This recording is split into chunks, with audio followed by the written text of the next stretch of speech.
Você sabe pedir ajuda? Muitas pessoas, quando enfrentam o câncer, se sentem sozinhas, mesmo com os familiares e amigos por perto. O problema é que quem está em volta às vezes não sabe a melhor forma de ajudar. Pode ser que as pessoas não saibam te ouvir, mas também pode existir uma dificuldade sua de expressar quando você precisa de ajuda.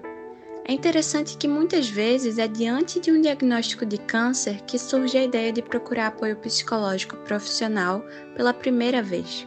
Isso faz todo sentido, né? Primeiro porque o autoconhecimento é um movimento de olhar para si e valorizar a própria história de vida. E depois porque procurar ajuda exige coragem. Coragem para aceitar a vulnerabilidade e de reconhecer que passamos por diferentes fases emocionais ao longo da vida. E coragem para aprender sobre nós mesmos com as outras pessoas.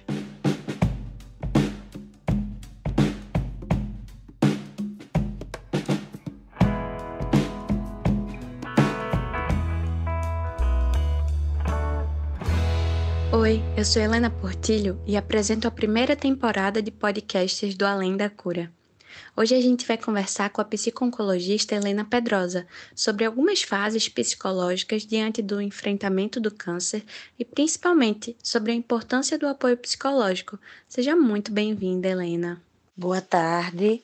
Antes de mais nada, quero agradecer ao Além da Cura pelo convite em falar sobre apoio psicológico aos pacientes de câncer. E como psico-oncologista, me sinto muito feliz em conversar sobre o tema, porque tanto o GAPAC quanto o Além da Cura, eles têm o objetivo em comum de dar voz às mulheres, para que elas possam realmente expressar suas dores e ainda possam sonhar durante e após esse tratamento oncológico. E você atua no GAPAC, que a gente vai falar dele já já, mas também trabalha na Fundação de Hematologia e Hemoterapia de Pernambuco, né, o HEMOP. E como é que é esse trabalho lá? E me conta mais sobre o papel de um psico-oncologista no dia a dia. Bem, o psico-oncologista é um especialista que pode ser psicólogo ou ter outras áreas afins, né, que ele aborda exatamente o universo do câncer. Para que isso foi criado? Isso foi criado exatamente para poder facilitar e favorecer uma uniformização de conhecimento. E é por isso que a gente chama de psico-oncologia, porque não se pode se falar em câncer sem ter esse suporte psicológico. E no dia a dia, como é o seu trabalho? Veja, eu trabalho na Fundação HEMOP, como você já disse, e a Fundação HEMOP é um hospital de referência do estado de Pernambuco para os pacientes com doenças do sangue.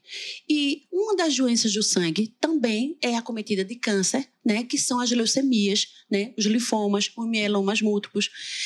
Lógico que o HEMOP também atende outro tipo de doenças crônicas hereditárias, como doenças falciformes ou doenças coagulopatias. Mas a gente tem uma enfermaria que praticamente lota com as leucemias. E que eu tenho que lembrar que leucemia é o tipo de câncer que não existe uma prevenção. Ela simplesmente pode acometer desde o seu nascimento até sua vida idosa, tá certo? Então, por conta disso, a gente realmente tem que ter um olhar, o que a gente precisa fazer para poder se sentir um pouco melhor, já que a gente não consegue evitar como um câncer de mama, né? Eu preciso simplesmente fazer determinados exames para eu poder saber se eu tenho leucemia ou não? Não, gente, não é necessário isso. Por quê? Porque a leucemia, ela simplesmente tem sintomas específicos que podem até ser confundidos como qualquer outra doença.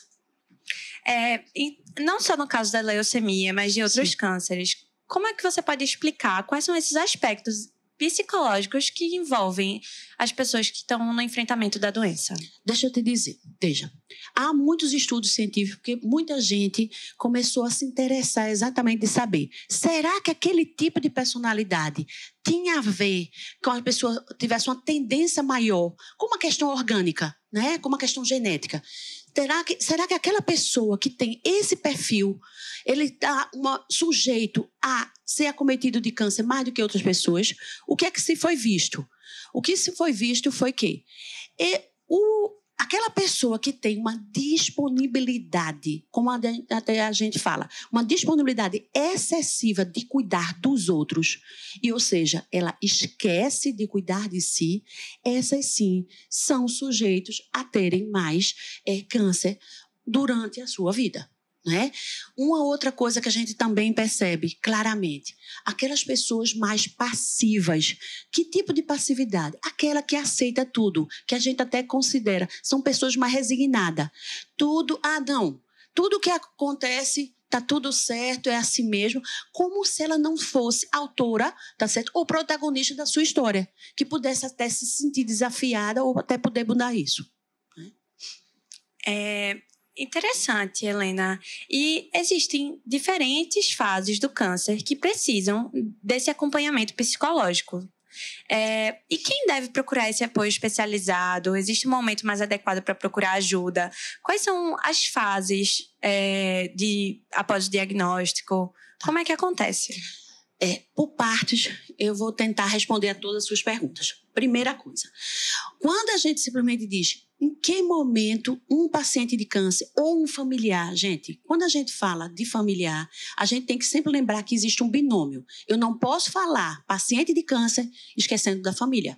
Ele está lá junto, né? Uma coisa que eu sempre digo muito a meus atendimentos dentro do hospital, aos internados, aquele paciente que está internado, ele está internado porque ele está sentindo aquilo, né? Tem aqueles sintomas que precisa de tratamento. Mas os familiares também estão internados com ele, né? Então, querendo ou não, a gente tem que pensar sempre nesse binômio, paciente e família, tá? E lógico que eu também tenho que pensar que qual seria o melhor momento? Seria do diagnóstico? Seria exatamente durante esse processo de tratamento, que a gente sabe que tem muitas idas e vindas? Não existe nenhum tratamento de câncer que seja, eu fui lá, fiz uma cirurgia, pronto, acabou, eu não vejo mais aquele médico, eu simplesmente reesqueço de qualquer tipo de tratamento. Não existe isso.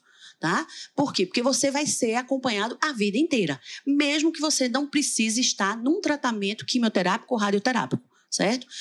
Enfim, então, o que é que a gente determina? Que a pessoa deve se sentir à vontade para procurar esse apoio. Uma das coisas que eu acho é que, às vezes, a gente tem que desmistificar que atendimento psicológico vai criar dependência, né? Pelo contrário, se lembre, o apoio psicológico aí é no sentido do suporte. Então, é importante, sim, que a pessoa seja acompanhada e que ela simplesmente consiga falar até das suas angústias, dos seus medos, dos seus receios. E, às vezes, gente, a gente tem que pensar, aquela pessoa que está com câncer hoje, ela tem toda uma história de vida, ela tem uma biografia. E, lamentavelmente, parece que a partir do momento que ela tem um diagnóstico, ela só fica ligada, paciente de câncer de tal, né? É um paciente de câncer de tumor ósseo. Era um paciente de tumor cerebral. É um paciente de câncer de mama. Aquela pessoa, ela simplesmente era uma Alice, que estava na faculdade, Alice, que tinha planos, ou era Severina, que simplesmente estava casada, ou era aquela pessoa que enviuvou, né? Manuela, que agora simplesmente tem que considerar uma outra realidade da vida, né? Que estava achando que estava livre, porque os filhos estavam todos casados, etc. E agora foi acometida de câncer. Então, a pessoa tem toda uma biografia. E essa biografia a gente não pode esquecer, né? Então, se eu também tenho conflitos com meus familiares, tá certo? Esses conflitos, eles não vão desaparecer porque eu tive câncer, gente, né? Até porque a gente tem que pensar que talvez seja uma grande oportunidade, tá certo? Que a vida esteja dando, por incrível que pareça, das pessoas começar a ressignificar esses laços que antes eram até complicados. Quantas vezes você não escuta de um sobrevivente de câncer dizer assim, minha vida mudou a partir do câncer. Eu comecei a ter um outro olhar, um outro cuidado e a me relacionar de forma melhor. Agora, lembrando, nós, seres humanos, não somos interruptores, tá certo? De tomadas. Que clicou, eita, eu agora sou outra pessoa. Não é isso, gente. Do mesmo jeito que a gente tem que pensar que o diagnóstico do câncer, ele também vai se passar por vários processos. Que tipo de fase, respondendo a uma das suas perguntas. Quais são as fases que passam pacientes de câncer? Veja, eu tenho muito orgulho de falar dessa mulher, né? Elizabeth Kubler-Ross. Ela é psicóloga, psiquiatra americana, e ela começou a olhar esses pacientes, tá certo? Quando ela era chamada do hospital, e começou a perceber o seguinte, que esses pacientes, eles estavam como se tivesse uma espécie de estágio. Alguns, mesmo com prognóstico reservado, lembro, prognóstico reservado é aquele prognóstico que a assistência médica acredita, né, que ele não está a contento ou que esteja dando uma resposta esperada para aquele tratamento. E aí, nesse momento, Kubler-Ross começou a perceber que mesmo aqueles pacientes com prognóstico reservado, eles tinham uma outra forma de visão, digamos, mais positiva, ou de simplesmente de encarar e de enfrentar essa doença. E aí ela começou a colocar isso num papel e ela, até o final da vida, ela ficava brigando para dizer o seguinte, gente, isso não significa que é série escolar, não. Eu passo por isso, depois eu vou nisso. Não, eu posso simplesmente poder ficar alternando. Então, uma das primeiras coisas seria um choque. O que é que seria esse choque? A pessoa fica chocada no sentido de que é impactada por aquele diagnóstico, né? Se eu for fazer uma... como se diz, um quiz aqui, tá certo? E perguntar, e aí, se você fosse diagnosticado de câncer, o que é que você faria? Você sabe que todo mundo iria parar para pensar sobre isso, né? E aí, depois desse choque, poderia haver exatamente a negação. Que tipo de negação? É aquele tipo de paciente que começa a dizer assim, epa, eu acho que o médico errou. Eu acho que esse não é o meu exame. Eu acho que simplesmente não sou eu. E talvez, será que eu procurando um outro médico, o diagnóstico seja outro? A gente também tem que pensar que esse processo de negação é um mecanismo de defesa natural. Por quê? Porque na hora que eu simplesmente estou tão impactada, o meu sistema de defesa começa a dizer assim, pode não ser comigo, né? Eu preciso encarar, mas eu preciso simplesmente imaginar que pode não ser isso que esteja acontecendo. Né? Barganha, que é aquela troca que é onde aquele paciente começa a fazer acordos, né? Inclusive com Deus, de dizer, eu não vou mais cortar o meu cabelo, eu nunca mais vou usar preto. Ele começa a fazer essa troca para exatamente facilitar e imaginar que com isso, com esse acordo que ele está fazendo, ele simplesmente vai se curar. E a outra etapa seria já da depressão, que é aquela coisa da tristeza mesmo, de cair, como a gente diz, caiu a ficha, que o diagnóstico de câncer é impactante e ele precisa estar mais consciente do seu autocuidado, que talvez ele nunca tenha aprendido, né? Porque tudo é uma novidade. E termina exatamente como Kubler-Ross colocou, a fase da aceitação. Que aí eu digo, é a aceitação desse diagnóstico e de poder ver quais são as possibilidades que ele tem com esse tratamento. Vamos falar agora sobre as redes de apoio. Na Argentina, na África do Sul e na Índia, o Além da Cura esteve com instituições, que são redes de apoio para mulheres com câncer. Independente do país, essas mulheres achavam que era importante ouvir e acolher. Eram carinhosas, estavam felizes em receber o Além da Cura, mas principalmente o que elas passavam era a sensação de pertencimento a esses grupos. As mulheres com quem conversamos sentem que suas vidas passaram a ter mais sentido porque elas podem ajudar outras que estão passando pela mesma situação. Elas também dizem que os filhos, maridos e amigas não sabem o que é ter câncer e, através dos grupos de apoio, elas podem conversar com alguém que realmente entende exatamente do que se trata o enfrentamento da doença. E assim a gente percebe que se formam laços de amizade bem fortes e isso pode melhorar a qualidade de vida dessas mulheres. Helena, você que trabalha no GAPAC, que significa Grupo de Apoio e Autoconhecimento para Pessoas com Câncer, você pode explicar para a gente qual a importância desse grupo e o que ele oferece? Veja, eu tenho que dizer logo que isso é fundamental. Todos os estudos científicos hoje diz a importância de ter um suporte social. E esse suporte social são esses grupos de pertencimento. O GAPAC simplesmente foi criado em 92, quer dizer, já tem 30 anos aí de caminhada, né? E uma das coisas que a gente percebe é o quanto as pessoas se sentem à vontade, porque lá, na reunião do compartilhamento, que acontece nas segundas a partir das 9 horas da manhã, a gente vê que o quanto as pessoas começam a falar, tá certo? Dos seus sentimentos, dos seus temores, que às vezes aquela pessoa que está ali já passou por aquilo e ela começa também a se identificar e a poder ajudar aquela, dizer assim, eu sei que está difícil, né? Que a gente sente isso, mas isso vai conseguir passar. Ou a minha forma de ver, eu encarava dessa forma. Eu tinha essa dica para lhe dar. Não sei se vai lhe servir. Então, isso vai fazendo como você até ressaltou, o fortalecimento desses laços, né? Que estamos juntos e a gente vai simplesmente conseguir se fortalecer cada dia mais. Porque lembre-se, gente, veja, a morte é uma certeza. Mas a gente tem que pensar que eu não posso passar todos os dias pensando que eu vou morrer porque eu fui diagnosticada de câncer. Quantas pessoas aí morrem todos os dias sem nunca ter adoecido? Então, é esse encarar, tá certo? Eita, eu preciso me cuidar. A doença está me dando a oportunidade de eu realmente rever alguns valores que eu tinha.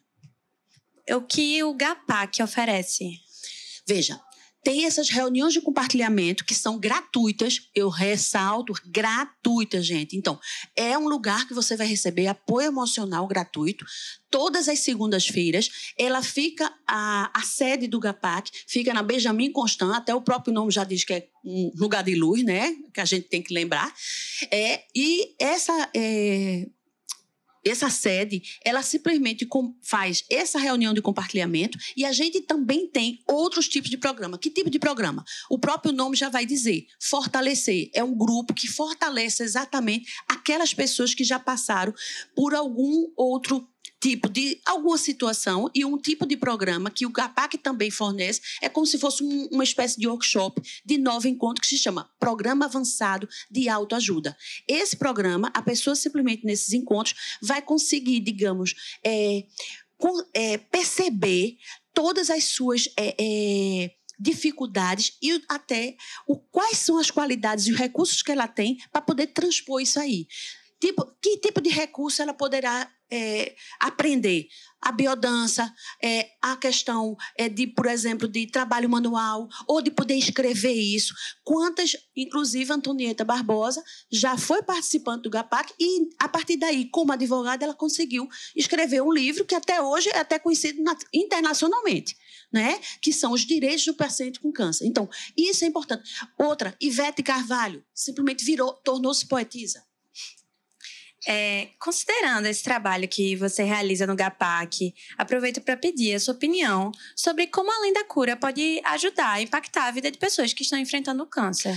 Veja, o Além da Cura, o projeto é lindíssimo e eu acho que tem tudo para ficar.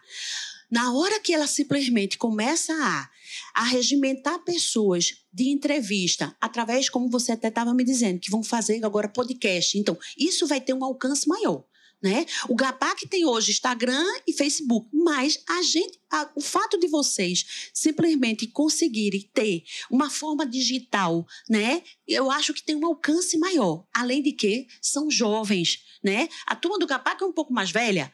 E aí a gente simplesmente está até vendo o quanto simplesmente o Além da Cura vem para demonstrar a necessidade de cada vez mais se falar isso. Gente, a gente precisa falar, e não é só no outubro, não. A gente precisa falar todos os dias do ano, né? Helena, como a assistência especializada e o apoio podem influenciar na adesão ao tratamento e até mesmo na cura? Veja, a primeira coisa que eu acho que também é importante é que a adesão ao tratamento é fundamental. Eu simplesmente descobri que minha vizinha, ou meu parente, ou alguém que me falou, eu ouvi em algum lugar que é importante eu tomar tal remédio, ou tal garrafada, ou tal isso. Gente, vamos pensar. A adesão ao tratamento medicamentoso, ele sim tem uma especificidade e tem bases científicas. Eu posso até fazer alguma terapia alternativa aí, mas desde que eu comunique a meu médico, tá certo? Para poder não ter nenhum problema mais na frente, né? Uma das coisas que a gente percebe, tá certo? É o quanto essas sensações que as pessoas têm em relação a Como é que eu vou conseguir, tá certo, fazer uma adesão ao tratamento com uma coisa tão difícil? Uma radioterapia ou uma quimioterapia. Mas existem sugestões que você pode seguir. A primeira coisa é tomar bastante água. Água é importantíssimo. Uma pessoa normal toma 2 litros d'água. Você deve tomar 3 enquanto estiver fazendo. E no caso do apoio psicológico, sim, como é que ele ajuda as pessoas a continuarem nas suas caminhadas de tratamento, por exemplo?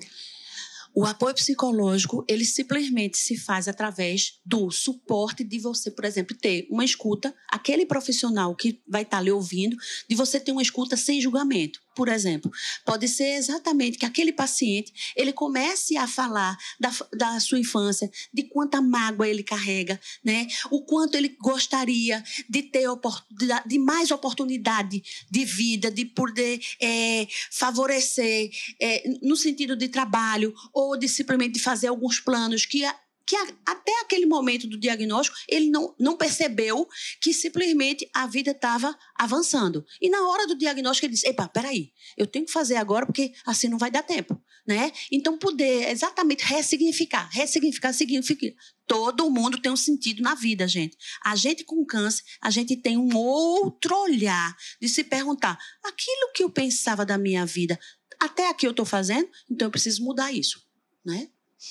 Helena, muito obrigada. Estamos encerrando o nosso encontro. Você quer acrescentar alguma informação, deixar informações sobre o GAPAC? Veja, quero deixar sim, porque eu acho importante, né? O GAPAC, ele está, como eu disse, no Instagram, é só procurar GAPAC, são 2 A, GAAPAC, porque Grupo de Apoio e Autoconhecimento para Pessoas com Câncer, e o telefone de lá é 3445-1931. Eu quero uma última coisa que eu acho que é importante. Este 9 de janeiro de 2019, aqui no estado de Pernambuco, foi editada uma lei 16.538 do Estatuto da Pessoa com Câncer. E isso é importantíssimo, gente. Do mesmo jeito que tem o Estatuto da Criança e do Adolescente, o Estatuto do Idoso, o Estatuto da Pessoa com Câncer no estado de Pernambuco, ele tem lá leis, né, artigos que simplesmente diz o quanto é importante esse apoio social, esse acompanhamento, né? Você pode ir ser acompanhada tanto na consulta ambulatorial como no internamento com qualquer pessoa, ok? Então, leiam a lei, porque ela é simples, foram exatamente por 2 deputados pernambucanos, e aí eu acho que facilita, sim, a gente começar a divulgar isso. Temos, sim, um Estatuto da Pessoa com Câncer, tá? E o segundo episódio do Além da Cura podcast fica por aqui. Agradeço em nome de toda a equipe do Além da Cura o apoio de Helena Pedrosa na história do projeto e também a participação dela aqui no podcast. Aproveito para fazer o convite para você nos acompanhar nas redes sociais. Você nos encontra como @além-da-cura no Instagram e no Facebook. Nosso curta Além da Cura Europa está disponível, dublado e legendado no nosso site, que é o www.alemdacura.com. Esse documentário conta com o apoio de 5 mulheres que compartilham um novo olhar sobre a vida após o enfrentamento do câncer. Assistam e compartilhem com quem vocês sabem que vai gostar de conhecer nosso trabalho. E esse episódio foi apresentado e produzido por mim, Helena Portilho, com a colaboração de Bruna Monteiro, e foi gravado no estúdio da Rádio Universitária Paulo Freire 820 AM. O podcast conta com edição sonora de Bruno Silva. Obrigada e até a próxima.